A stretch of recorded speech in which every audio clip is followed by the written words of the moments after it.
పార్వతీపురం మన్యం జిల్లా బలిజీపేటలోని యూరియా కొరతతో రైతులు తీవ్ర ఇబ్బందులు ఎదుర్కొంటున్నారు. మన గ్రోమర్ మరియు పిఎంసిఎస్ సొసైటీ వద్ద ఉదయం నుంచి రాత్రి వరకు వేచి చూడాల్సి వస్తుందని రైతులు ఆవేదన వ్యక్తం చేశారు.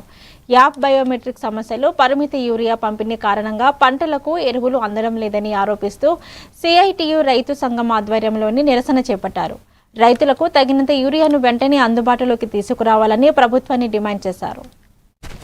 5 వరకు ఉండి ఉండలేదు, యూరియా లేదు, వెళ్ళిపోండి అని చెప్పేసి గ్రోమర్ చెప్తున్నారు. వెళ్ళిపోతున్నారు. 10 రోజుల రైతులు తిరుగుతున్నారు. ఒక పక్కేమో ఈరోజు జాయింట్ కలెక్టర్ గారు, వైశాలి మేడం గారు, అలాగే ఏవో గారు, అధికారులు గుండ సబ్సిడీగా ఉంది. వ్యవసాయ మంత్రి అచ్చెన్నాయుడు గారు గుండ దొరుకుతుంది, ఎవరు రైతు ఇబ్బంది పడకూడదని చెప్తున్నారు. కానీ వాళ్ళు చెప్పినటువంటి ప్రకటనకి ఇక్కడ ఆచరణకి పొంతన లేదు.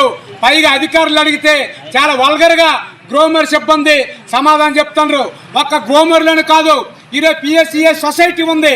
సొసైటీలో కూడా ఈరోజు సొసైటీ సిబ్బంది సక్రమంగా వ్యవహరించడం లేదు. రైతులకు సమాధానం సక్రమంగా చెప్పడం లేదు. యూరియా అడిగితే తిప్పుతున్నారు.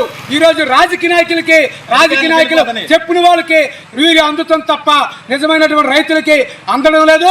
దానికి సాక్ష్యం ఇక్కడికి వచ్చినటువంటి రైతులు అడగండి, వాళ్ళు సమాధానం చెప్తారు. అదే కాదు, గ్రోమర్ సిబ్బంది 10 గంటలకు వస్తాం, 9:30కు వస్తామని చెప్తున్నారు. ఇక్కడ బోర్డు పెట్టారు, ఉదయం 7 నుండి ఇచ్చేస్తామని చెప్పి. మరి ఈ రైతులకు కూడా 7 గంటలకు రమ్మని చెప్పారు.